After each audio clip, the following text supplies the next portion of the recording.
आइए दोस्तों, जलसा आज का शबाब पर आ चुका है और मैंने आपको बतलाया था कि आज के इस इजलास के अंदर अल्हम्दुलिल्लाह सूबे झारखंड और सूबे बिहार के बावकार उलमाए किराम तशरीफ रखते हैं।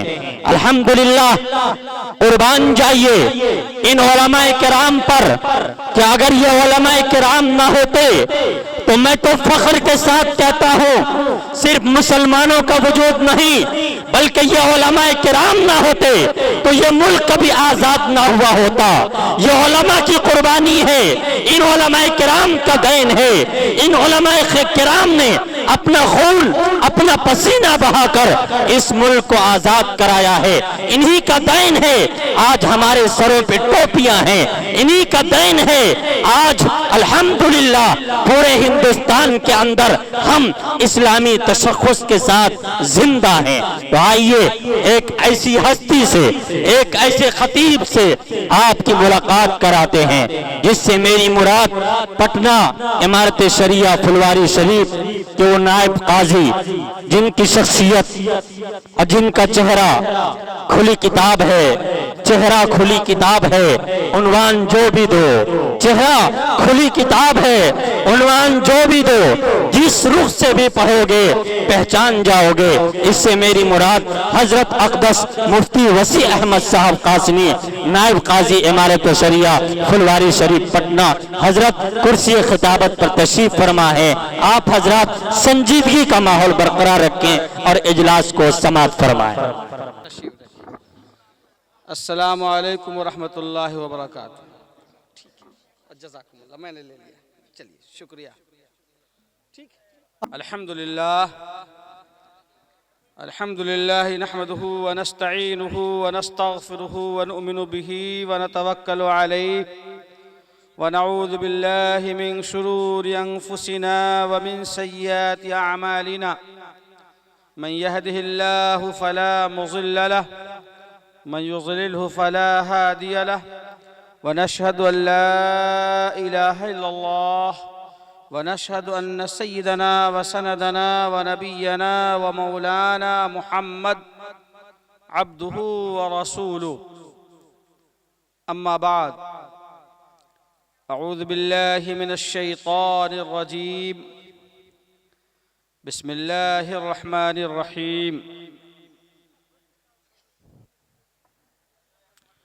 या अय्युहल्लज़ीना आमनू ला तक़्तुलुन नफ़्सल्लती हर्रमल्लाहु इल्ला बिलहक़्क़ व क़ालल्लाहु तबारक व तआला अयज़न मन क़तल नफ़्सन बिग़ैरि नफ़्सिन औ फ़सादिन फ़िल अर्ज़ फ़कअन्नमा क़तलन्नास जमीअन व मन अहयाहा फ़कअन्नमा अहयन्नास जमीअन। सदक़ल्लाहुल अज़ीम। वक़ाल नबी सल्लल्लाहु अलैहि वसल्लम खैरुन्नास मन यनफ़उन्नास। वक़ाल नबी सल्लल्लाहु अलैहि वसल्लम अल खल्क़ु इयालुल्लाह। वक़ाल नबी सल्लल्लाहु अलैहि वसल्लम अद्दीनु अन्नसीहा। और कमा क़ाल नबी सल्लल्लाहु अलैहि वसल्लम। काबिल क़द्र जनाबे सदर आली क़द्र काबिल एहतराम हज़रात उलमाए किराम, बुजुर्गान मोहतरम, नौजवान साथियों और पर्दे में बैठने वाली हमारी माँओं और बहनों और हमारे सम्मानित सज्जनों, आप सब समाज सुधार के इस सम्मेलन में तशरीफ़ लाए और आपने आने का कष्ट किया है। हम इसके लिए आप सबके शुक्रगुजार हैं और बहादुरगंज के बहादुर नौजवानों की तरफ से आभार प्रकट करते हैं आपके समक्ष कि वाक़ईतन आप लोगों ने यकजहती का और भाईचारगी का और आपसी इत्तेहाद का और गांव की सतह पर में मोहब्बत की बेहतरीन मिसाल आज के इस इजलास में आपने पेश की है। हम इसके लिए एक बार फिर इस आबादी के तमाम लोगों का शुक्रिया अदा करते हैं और यहाँ के सद्भावना पर और यहाँ के अच्छे वातावरण पर हम आप सबको अपनी तरफ से शुभकामनाएं भी पेश करते हैं। और बिहार उड़ीसा झारखंड के सम्मानित संस्था इमारत शरिया की तरफ से जो फुलवारी शरीफ में है, हम उसके अमीर की तरफ से और उसके तमाम जिम्मेदारों की तरफ से आपका आभार प्रकट करते हैं। शुक्रिया, थैंक यू। आज के इस इजलास में जहां दूर दराज से हमारे उलमा, बुद्धिजीवी, कवि, नात खां, शायर तशरीफ रखते हैं और स्टेज पर आप देख रहे हैं कि विराजमान है, ऐसे मौके पर मैं 2-3 बातें आपके सामने रखूंगा और मैं ये कोशिश करूंगा कि आसान और सरल अंदाज में आपके सामने मैं बातों को रख सकूं और ऊपर वाले से दुआ है और प्रार्थना करें कि हम सबको अमल करने की तौफीक अता फरमाए। जनाब मौलाना एहसान साहब तशरीफ नहीं लाए थे, उन्होंने उस कमी को पूरी कर दी है, जज़ाकुमुल्लाह। पहली बात तो ये है कि हमारे मुक़द्दस कुरान में ऐसा है, हमारे जो रज़ाकार हजरात हैं, आप ज़रा अपना दिमाग बराह करम कम लगाएं ना, आपका काम हो चुका है, अब उसको नुकसान न पहुंचाएं। आप मुतमईन रहें, सब लोग माशाअल्लाह स्वस्थ हैं, खा पी कर के आए हुए हैं, छोड़िए आप काम की बात कीजिए। कुरान करीम में जो हमारी धार्मिक ग्रंथ है और हमारा ये ईमान है कि हम अपनी जान दे सकते हैं, अपना प्राण दे सकते हैं, लेकिन हम अपने कुरान के उसूल को और कुरान में दिए गए अहकाम को और ऑर्डर को हम कभी छोड़ नहीं सकते। बेशक।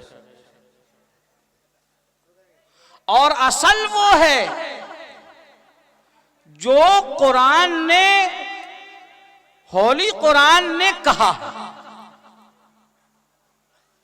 हमारे करनी को कुरान के मुताबिक होना चाहिए था। अगर करनी हमारा कथनी से मेल नहीं खाता और हमारा किरदार और हमारा कर्तव्य अगर प्रोफेट मोहम्मद सल्लल्लाहु अलैहि वसल्लम के कथनी के मुताबिक और करनी के मुताबिक नहीं उतरता है, कमी हम में है, कमी हमारे धर्म के उसूल में नहीं है।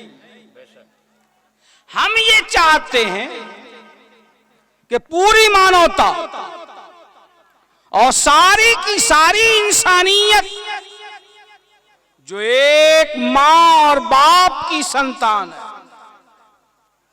या अय्युहन्नास इन्ना खलकनाकुम मिन ज़करिन व उन्सा व जअलनाकुम शुऊबन व क़बाइल लितआरफ़ू इन्न अक्रमकुम इंदल्लाहि अत्क़ाकुम। ए लोगो, ये कुरान ने कहा। बेटा चुप रहो, बात मेरी पहुंच रही है। ऐ लोगों, ये नहीं कहा कि ऐ मुसलमानों, ऐ क्रिश्चियनों, ऐ इस्राइल वालों, ऐ हिंदू समाज के लोगों। हिंदू, मुस्लिम, सिख, ईसाई आपस में है भाई भाई। उसका सही आपको जो जगह मिलेगी मैं वहां पहुंचाना चाहता हूं। ऐ लोगों, चाहे वो हिंदू हो, मुस्लिम हो, चाहे वो यहूदी हो, ईसाई हो, चाहे वो सिख हो, दुनिया में किसी भी सोसाइटी, किसी भी बिरादरी, किसी भी ग्रंथ, किसी भी कल्चर, किसी भी कस्टम, किसी भी रस्मो रिवाज का मानने वाला हो, अगर वो इंसान है तो मानवता में सबके सब एक दूसरे के लिए बराबर के बराबर है। बेशक। और सब उसी एक अल्लाह के पैदा किए हुए लोग हैं। या अय्युहन्नास इन्ना खलकनाकुम मिन ज़करिन व उन्सा। ऐ लोगो, ऐ आलमे इंसानियत, ऐ पूरी की पूरी मानवता, हमने तुम सबको पैदा किया है एक मर्द और एक औरत। बेशक।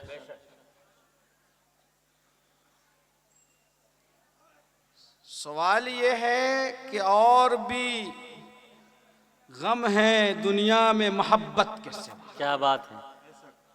काम भी है और गम भी है, और भी है भाई। अल्लाह एक है, वही परमात्मा है, वही ईश्वर है, वही ओम है, वही हरि है। कुल हुवल्लाहु अहद। ए प्रोफेट मोहम्मद सल्लल्लाहु अलैहि वसल्लम, इस्लाम के अंतिम अवतार प्रोफेट मोहम्मद सल्लल्लाहु अलैहि वसल्लम को ये कहा जा रहा है कि कहिए अल्लाह एक है। अल्लाहु समद, गॉड वो होगा जिसका न कोई वजीर होगा, न जिसका कोई मंत्री होगा, न जिसका कोई फला और फला होगा, उसकी जरूरत उसको नहीं है। जो मोहताज है वो खुदा नहीं हो सकता, जो खुदा है वो मोहताज नहीं हो सकता। बेशक। जिसको जरूरत है, जिसको मदद की जरूरत है, वो खुदा नहीं हो सकता। ये इस्लाम का कहना बिल्कुल सरल है, एकदम सीधा, कोई गड़बड़ी कोई कची नहीं। अल्लाहु समद, वो बेनियाज है, उसको जरूरत नहीं है। तुम ये ना समझो कि प्रधानमंत्री को फला फला फला फला मंत्री की जरूरत है, वैसे ही वो भी है। नहीं, अगर वैसे ही वो हो गया तो उसमें और इसमें फर्क क्या रहेगा? समझिए। ठीक है, ये बात अगर समझ गए तो सुभान अल्लाह, अच्छी बात है। नहीं समझे, कोशिश करो, जब समझ में आ जाए तो अच्छा है, लेकिन इसके लिए जोर जबरदस्ती नहीं होगी। अपना मन है, समझिए, अक्ल लगाइए, दिमाग लगाइए, पढ़िए, अध्ययन कीजिए, स्टडी कीजिए, मुताला कीजिए, जानकारों से, बुद्धिजीवियों से जाइए। अगर मन में कोई शंका है, कोई बात है तो पूछिए। जब संतुष्ट हो जाएं तब आगे काम कीजिए। इसलिए कुरान ने कहा, होली कुरान ने कहा, ला इकराह फिद्दीन। मजहब के मामले में, धर्म के मामले में कोई जोर जबरदस्ती ना है। बेशक। गलत बात है ये, जबरदस्ती नहीं। ला इकराह फिद्दीन। और इस्लाम का ये उसूल है कि मुसलमानों की हुकूमत में अगर कोई कौम या कोई खानदान या कोई कबीला या कोई व्यक्ति अगर उसके दीन धर्म को नहीं अपनाता तो उस पर जोर जबरदस्ती करना हराम, और जबरदस्ती कलमा ला इलाहा इल्लल्लाह मुहम्मदुर रसूलुल्लाह पढ़ाना नाजायज। बेशक।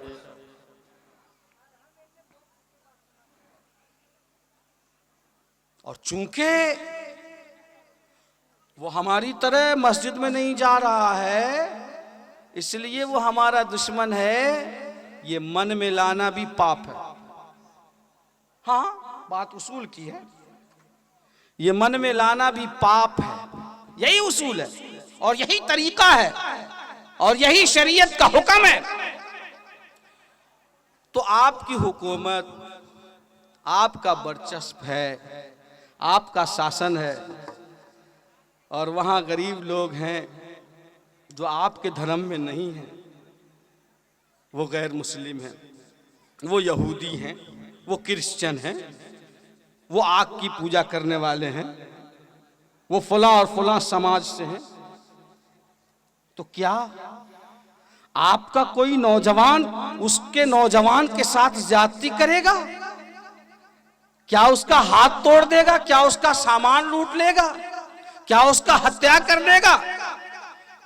इस्लाम का ये उसूल है कि अगर मुसलमानों की हुकूमत में किसी गैर मजहब वाले शख्स जिसने उस मुल्क में रहने की ठान ली है और गवर्नमेंट ने उसका जिम्मा लिया है, अगर किसी ने उसको कत्ल किया तो बदले में भी उसको कत्ल किया जाए। इसलिए कि हमने जान माल इज्जत और आबरू की हिफाजत का जिम्मा लिया है।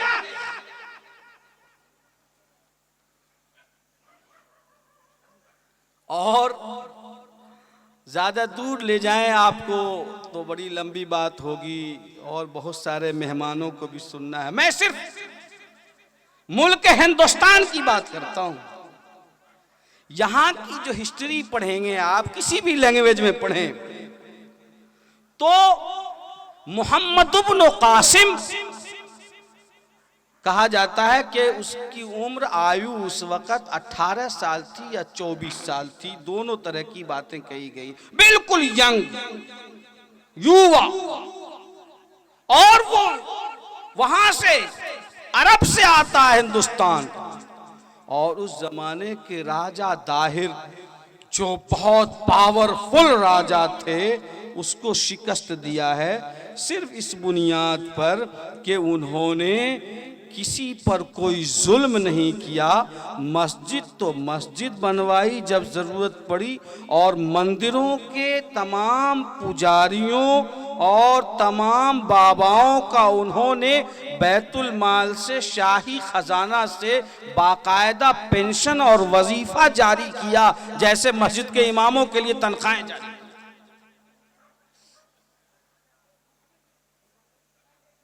जी हाँ, आप पढ़िए इसको, देखिए। ला इकराह फिद्दीन, कोई जोर जबरदस्ती नहीं। धर्म कबूल करना ना करना अपने चॉइस की बात है, ये मजबूरी नहीं है। लेकिन उसके अलावा और भी काम है दुनिया में, मोहब्बत के सिवा, जो मैंने कहा है। इसके अलावा खाना पीना, रहना, शादी, दवा, इलाज, सुख दुख, एक दूसरे की हमदर्दी, एक दूसरे का हाथ खींचना, ऊपर पहुंचाना, इन तमाम कामों में इस्लामिक धर्म में कोई भेदभाव किसी धर्म को लेकर नहीं।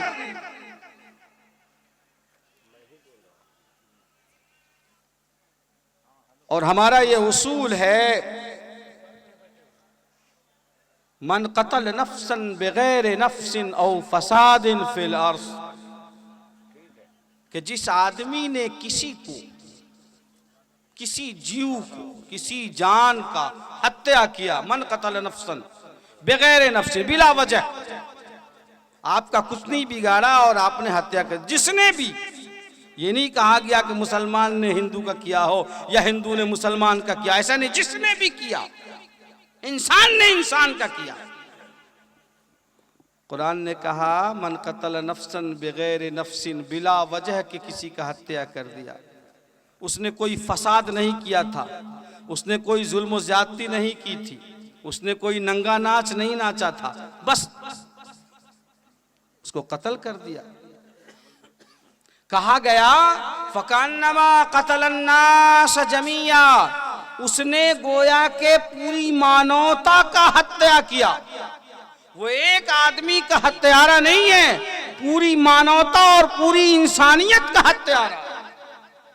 ये ग्लोबल आइडियोलॉजी है जो इस्लामिक आइडियोलॉजी है और ये आफाकी आइडियोलॉजी है। इसमें हम बाल के बराबर भी कंप्रोमाइज करने को तैयार नहीं है, इसलिए कि कुरान ने कहा जिस किसी ने बिना वजह जुल्मन किसी एक इंसान का, एक जीव का हत्या किया, उसने पूरी मानवता को मौत के घाट उतार दिया।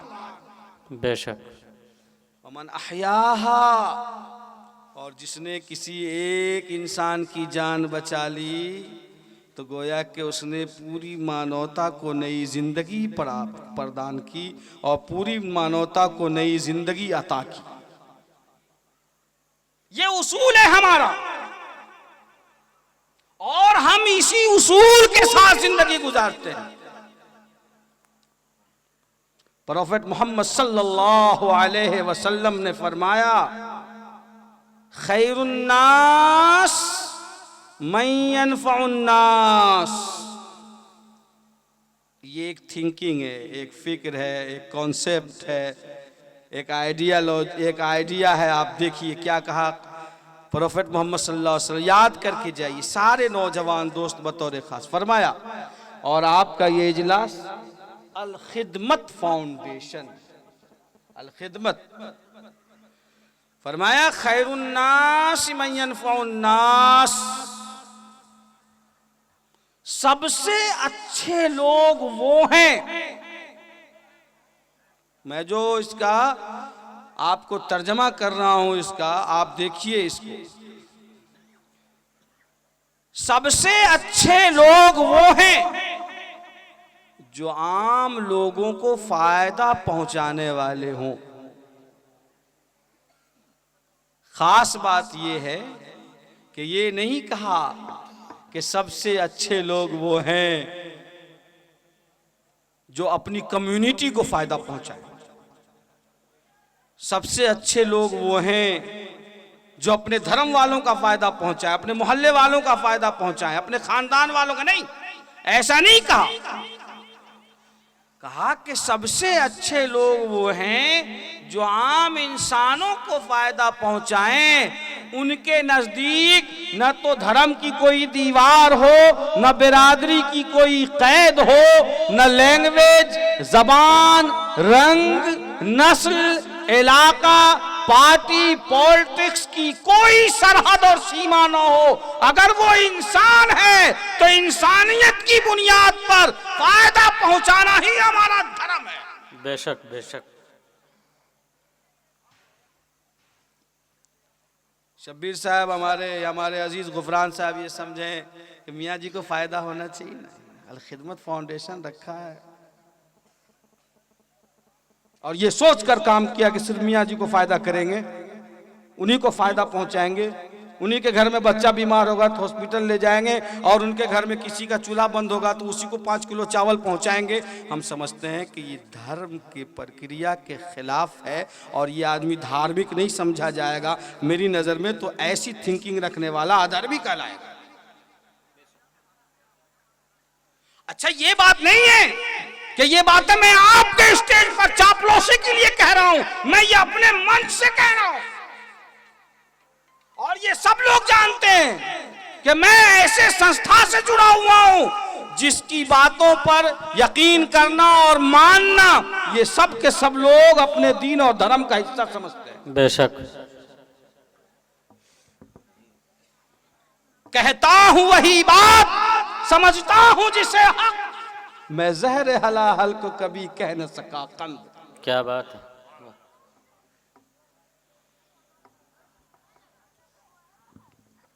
यही फिक्र है, खैरुन्नास में यनफउन्नास। चाहे वो हिंदू हो, मुस्लिम हो, चाहे वो किसी भी समाज से ताल्लुक रखता हो, चाहे वो अपर कास्ट से हो, चाहे वो दलित समाज से हो, चाहे वो महादलित से हो, वो इंसान है, मोहब्बत का पात्र है, वो मोहब्बत के लायक है। आखिर ये सोच हमारे नौजवानों में और हमारी युवा पीढ़ी में क्यों नहीं आती? और हम बतौर खास अपने अजीजों को ये कहते हैं कि आपकी जिम्मेदारी है कि यही सोच, यही कॉन्सेप्ट पैदा करें, इसलिए कि आप प्रोफेट मोहम्मद सल्लल्लाहु अलैहि वसल्लम के गुलाम हैं और आपकी जिम्मेदारी है, हमारी जिम्मेदारी है कि ये कॉन्सेप्ट हम पूरी दुनिया को पहुंचाएं और दावत दें, इसलिए कि हम उम्मते दावत हैं, हमारा काम दावत देना है। और फिर कहें सतीश भाई आप भी आ जाइए, मुकेश भाई आप भी आ जाइए, रामचंद्र जी क्या है, चलिए इसी काम में चलते हैं। क्या कर रहे हो भाई? सोचा है कि गरीब लोग बहुत परेशान हैं, सब लोग अपनी अपनी तरफ से 500-500 रुपये जमा करो और अपने गांव के गरीबों की लिस्ट बनाओ, उसमें 50 मुस्लिम भी है, 100 गैर मुस्लिम भी है, कुछ बेवा भी है, कुछ अनाथ भी हैं, सबको हम लोग बांटेंगे। तो ये थिंकिंग मुकेश में भी जाएगा, सतीश में भी जाएगा, रामचंद्र में भी जाएगा, राजिंदर में भी जाएगा, सबके साथ मामला बराबर रहेगा। लेकिन ये बात कहेगा कौन?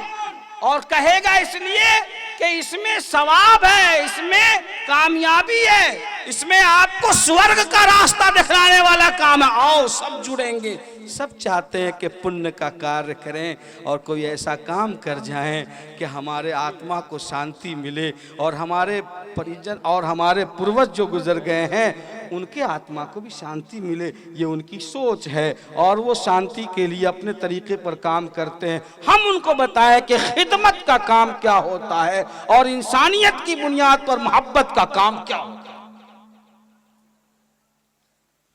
छोड़ो उन तमाशों को कि इस्लाम में जिहाद है और फला है। मैं इस्लाम में जिहाद है तो हमारे सनातन धर्म में भी तो महाभारत है। क्या पढ़े हो इन चीजों में? समझिए।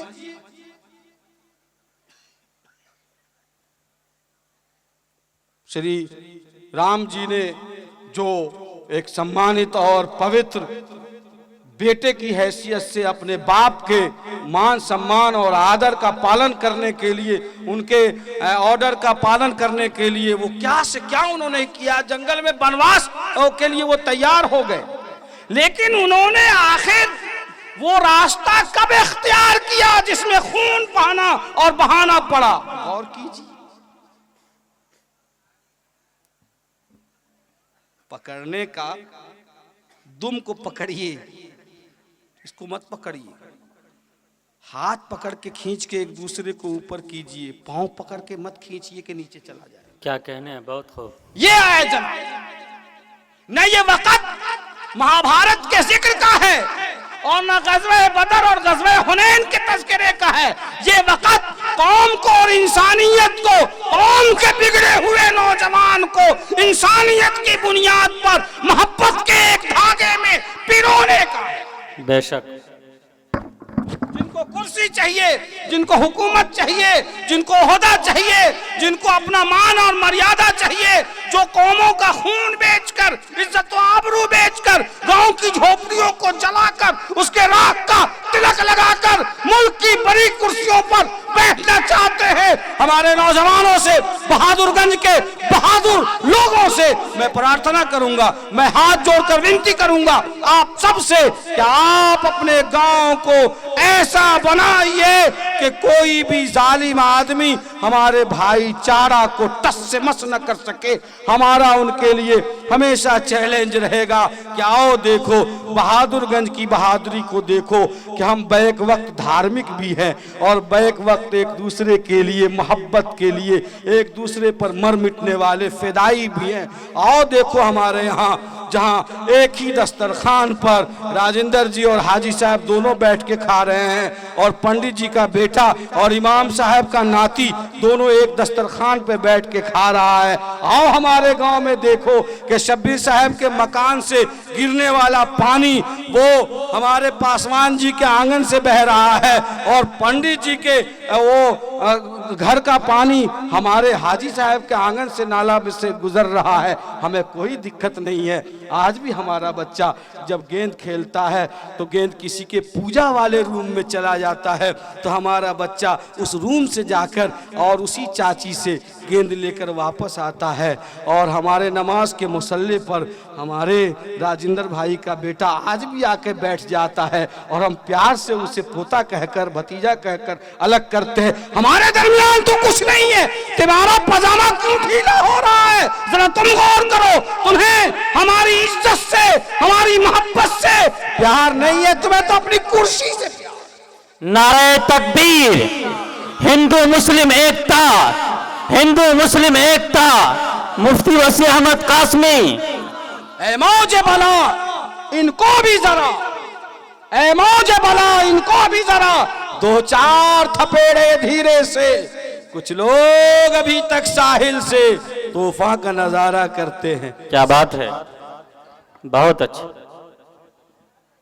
ये हमारी सोच है और हमारे ग्रंथों में और हमारे प्रोफेट मोहम्मद सल्लल्लाहु अलैहि वसल्लम ने इरशाद फरमाया, अल्लाह के रसूल सल्लल्लाहु अलैहि वसल्लम ने इरशाद फरमाया, अल खल्क़ इयालुल्लाह, पूरी मखलूक सब अल्लाह का खानदान है, अल्लाह का कुंबा। उसमें ये नहीं कहा गया कि सिर्फ मुसलमान है, सिर्फ फलां है, फलां है, पूरी मखलूक। आपका पैदा करने वाला, मेरा पैदा करने वाला, आपका खालिक, मेरा, आपका सृजनहार और मेरा सृजनहार सब एक है। वो है एक अल्लाह है जो एक है, तने तन्हा है, उसका कोई शरीक नहीं है, उसके जैसा कोई नहीं है, उसकी कोई मसील नहीं, कोई मिसाल नहीं, कोई नजीर नहीं, कोई वजीर नहीं, कुछ नहीं। वो अहद है, समद है, बेनियाज। बेशक सबका पैदा करने वाला वही है, वही एक अल्लाह। फरमाते हैं कि अल खल्क़, अल्लाह के रसूल फरमाते हैं, अल खल्क़ इयालुल्लाह, मखलूक जो है सारी की सारी अल्लाह का कुंबा है, सब एक खानदान है। इसलिए हम सबको एक खानदान बनकर, अल्लाह के रसूल सल्लल्लाहु अलैहि वसल्लम की खिदमत में एक आदमी आया, गौर से सुनिए, कहने लगा, या रसूल अल्लाह, इस्लाम के जो अंतिम अवतार हैं प्रोफेट मोहम्मद सल्लल्लाहु अलैहि वसल्लम, हम लोग अल्लाह के रसूल कहते हैं। रसूल mean messenger, messenger of God, पैगंबर। आप कहते हैं अवतार, ये अंतिम अवतार है। उनके पास एक आदमी है और कहने लगे कि मैं मुसलमान होना चाहता हूं। बड़ी अच्छी बात है, तशरीफ लाइए। कहा कि एक शर्त है, कंडीशनल इस्लाम लाना।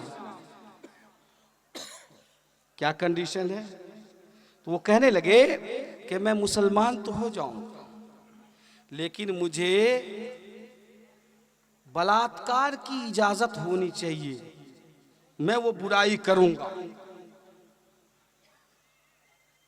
मुझे बदकारी की इजाजत।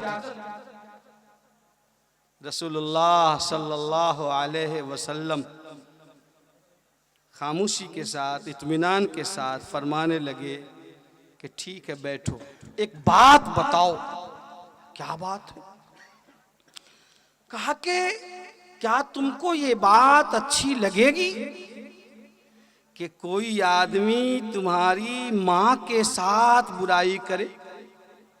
जाहिर है कि किसी आदमी को ये बात कहिएगा, खराब से खराब इंसान होगा, वो कांप जाएगा, थरथराया।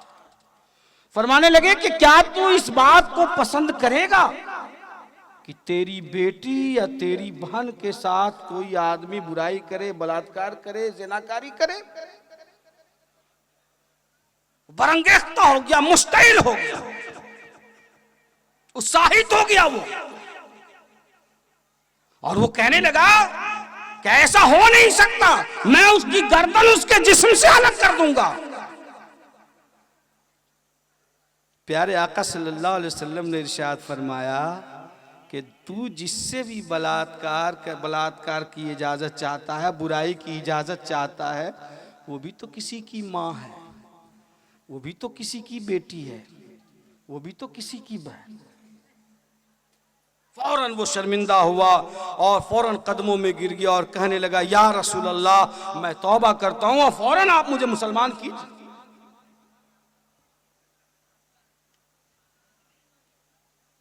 इस्लाम का ये फरमान और रसूलुल्लाह सल्लल्लाहु अलैहि वसल्लम की ये उनका फरमाना और उस शख्स को कहना, हम लोगों के लिए इसमें सबक है कि दुनिया की तमाम माँ की उम्र की औरतों को अपनी माँ समझो, बहन की उम्र की लड़कियों को अपनी बहन समझो, बेटियों को अपनी बेटी समझो, चाहे वो माँ हमारी हो, आपकी हो, आपकी हो, आपकी हो, या वो बेटी आपकी हो, आप दुनिया की तमाम माँओं को अपनी माँ समझना, इसलिए कि वो किसी न किसी की माँ है।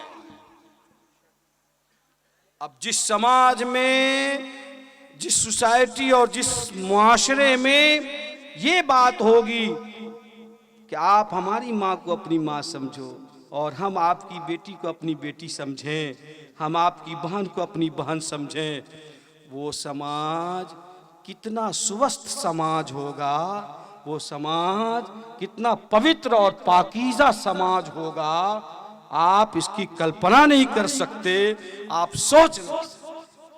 ये इस्लाम का कहना है।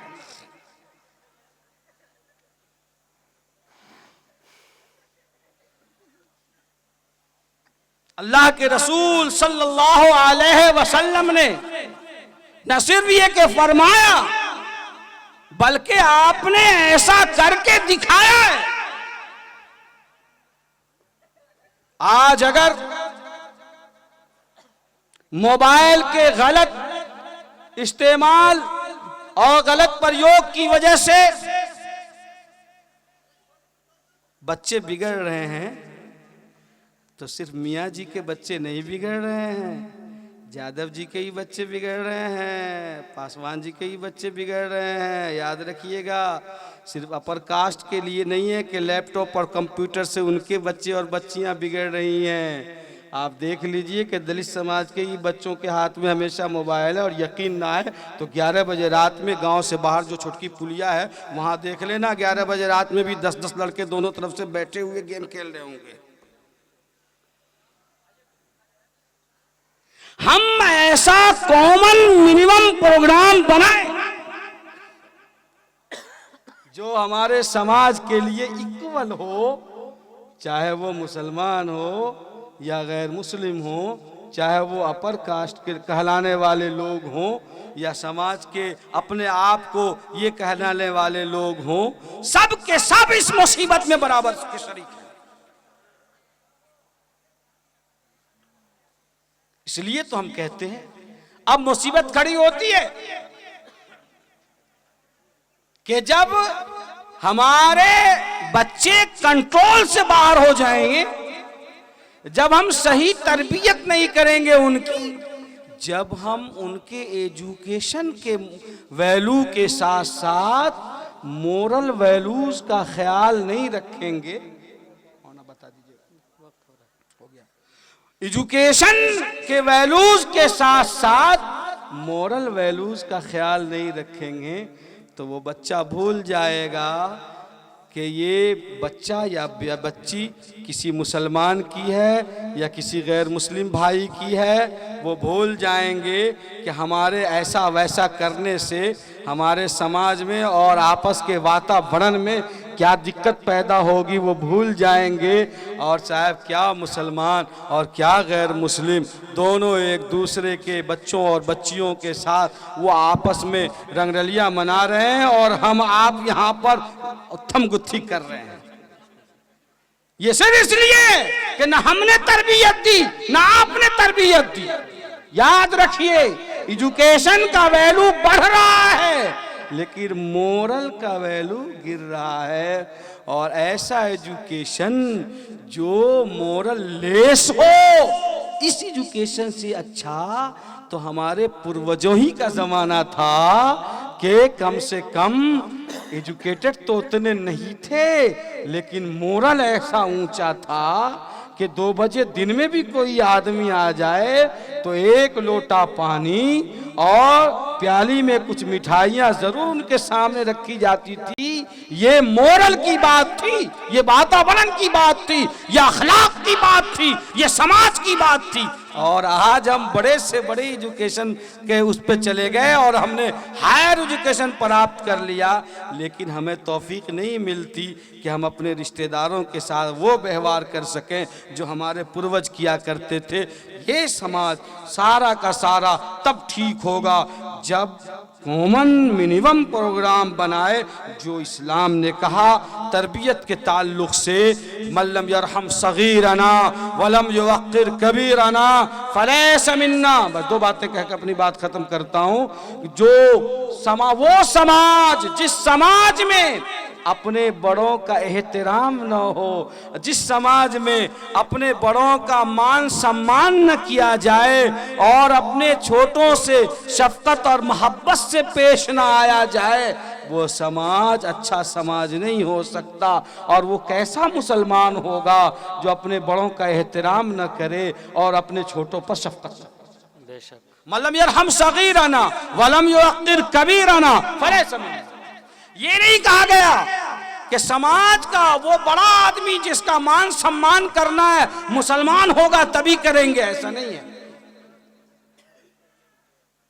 कहा गया मल्लम यरहम सगीरना वलम युवक्किर कबीरा। मन और मां आम है और इसका मफहूम है जो कोई भी हो समाज का, अगर वो बड़ा है तो इस्लाम कहता है कि उसका मान और सम्मान करना ये वाजिब है। जैसे अपने बाप की इज्जत करते हो, अपने दादा की इज्जत करते हो। अगर पाठक जी उसी एज के हैं तो उसको दादा और बाप का मान सम्मान देना यही इस्लामिक कर्तव्य है और यही हमारा अखलाक है और यही हमारे लिए रसूलुल्लाह सल्लल्लाहु अलैहि वसल्लम का फरमान है। कोई छोटा है उस पर शफकत कीजिए, चाहे वो इमाम साहब का बेटा हो, हाजी साहब का बच्चा हो, हर आदमी गोद में ले रहा है। वहीं पर उस गरीब का बच्चा है, बुधना का बच्चा है, उसी जगह वो मंगला का बच्चा है, उसी जगह वो जुमराती मियाँ का बच्चा है, उसी जगह वो मामूली गरीब काश्तकार का बच्चा है, उसे भी गोद में लो। इसलिए कि बच्चे जो भी हैं वो मोहब्बत और शफकत के लायक हैं और हकदार हैं। यही तालीम है इस्लाम की और इसको आम करना अल खिदमत फाउंडेशन के जिम्मेदारों और ताजकर्ताओं की पहली जिम्मेदारी है कि कम से कम अपने बहादुरपुर की सतह पर जो वातावरण आपने बनाया है, मैं सलाम करता हूं आप सबके जज्बात को कि वाकईतन आप में मोहब्बत है कि एक ही स्टेज पर सब के सब लोग जमा है, कोई धार्मिक कोई धर्म का और किसी बिरादरी का कोई दीवार नहीं है, सब के सब एक हैं। इसी वातावरण को बनाइए और अगल बगल कुर्बो जवार में फैलाइए कि हमारा प्रोग्राम ये है कि हम इंसानियत की बुनियाद पर एक दूसरे की माँ को माँ और बहन और बेटे को बेटा और भाई को भाई समझते हैं और इसी में हमारे समाज की तरक्की है और इसी में हमारे गांव का कल्याण होगा। जरूर क्या हम सब इन बातों पर अमल करेंगे? भाई सब लोग करेंगे, कौन लोग नहीं करेंगे? सब लोग करेंगे। अल्लाह ताला इस जलसे को, समाज सुधार सम्मेलन को, इस सभा को कामयाब बनाए और हम सब के जमा होने को कबूल फरमाए। हम इस इजलास के मुंतज़मीन जनाब शब्बीर भाई और उनके तमाम अहबाब और बहादुरपुर के तमाम नौजवानों और कुर्ब जवार की आबादी से आने वाले तमाम बुद्धिजीवियों और नौजवानों का शुक्रिया अदा करते हैं और आप सबको मुबारकबाद पेश करते हैं कि इस तरह के प्रोग्राम हमारे समाज के हर तबके की तरफ से होता रहना चाहिए और आइंदा जब प्रोग्राम होगा इंशाअल्लाह तो इस स्टेज पर कोशिश की जाएगी कि हमारे दूसरे धर्म के भी धर्म गुरु आवें और वो भी अपने ख्यालात से हमको बताएं, ताकि जब दोनों का कॉमन ख्याल होगा तो हमारे भाइयों को भी कोई संदेह नहीं रहेगा और हमारी गाड़ी तेज़ रफ्तारी के साथ ज़रूर आगे बढ़ेगी इंशाअल्लाह। अल्लाह ताला कबूल फरमाए। खुदा तुझे किसी तूफ़ान से आशना कर दे, खुदा तुझे किसी तूफ़ान से आशना कर दे कि तेरे बहर के मौजों में इस्तिराब नहीं। व आखिर दावाना अनिल हम्दुलिल्लाहि रब्बिल आलमीन।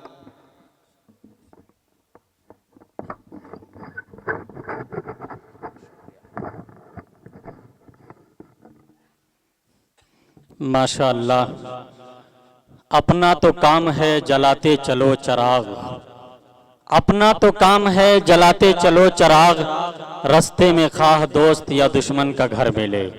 ये थे जनाब हजरत अक़दस मुफ्ती वसी अहमद साहब, जो कौमी यकजहती, भाईचारगी, आपसी प्यार मोहब्बत का और इस्लाम का पैगाम निहायत ही खूबसूरत अंदाज में पेश कर रहे थे। दोस्तों, मुझे जनाब जौहर कानपुरी का एक शेर याद आ रहा है कि मिलेगी मंजिले मकसूद ये ईमान रखते हैं। कह दीजिए सुभान अल्लाह। मिलेगी मंजिले मकसूद ये ईमान रखते हैं, हम अपनी रहनुमाई के लिए कुरान रखते हैं। वसीम नैयर साहब और हमारे बहुत सारे बरादरान वतन को जनाब शब्बीर साहब और यहाँ के नौजवानों ने यहाँ की कमेटी अल खिदमत फाउंडेशन के तहत जमा किया गया है। मैं तवज्जो का तालिब हूँ कि मिलेगी मंजिले मकसूद ये ईमान रखते हैं, हम अपनी रहनुमाई के लिए कुरान रखते हैं, और गुलामों को बिठाए ऊंट पर खुद चले पैदल, गुलामों को बिठाए ऊंट पर खुद चले पैदल। हम ऐसा रहनुमा रखते हैं, वो सुल्तान रखते हैं। गुलामों को बिठाए ऊंट पर और खुद चले पैदल, हम ऐसा रहनुमा रखते हैं, वो सुल्तान रखते हैं। और वफादारी वतन से हो यही इस्लाम कहता है, वफादारी वतन से हो यही इस्लाम कहता है। हम दिल के हर गोशे में हिंदुस्तान रखते हैं, हम दिल के हर गोशे में हिंदुस्तान रखते हैं। हजरत ये पैगाम दे रहे थे, मैं अपने बिरादरानी वतन को ये पैगाम दे देना चाहता हूँ। हम मुसलमान इस मुल्क से मोहब्बत करते हैं, हमने इस मुल्क को अपने खून और पसीने से सींचा है। हम तो ये कहते हैं, हमारा तो ये ख्याल है कि चाहत का गुलदान बनाना है हमको, दुनिया का सुल्तान बनाना है हमको।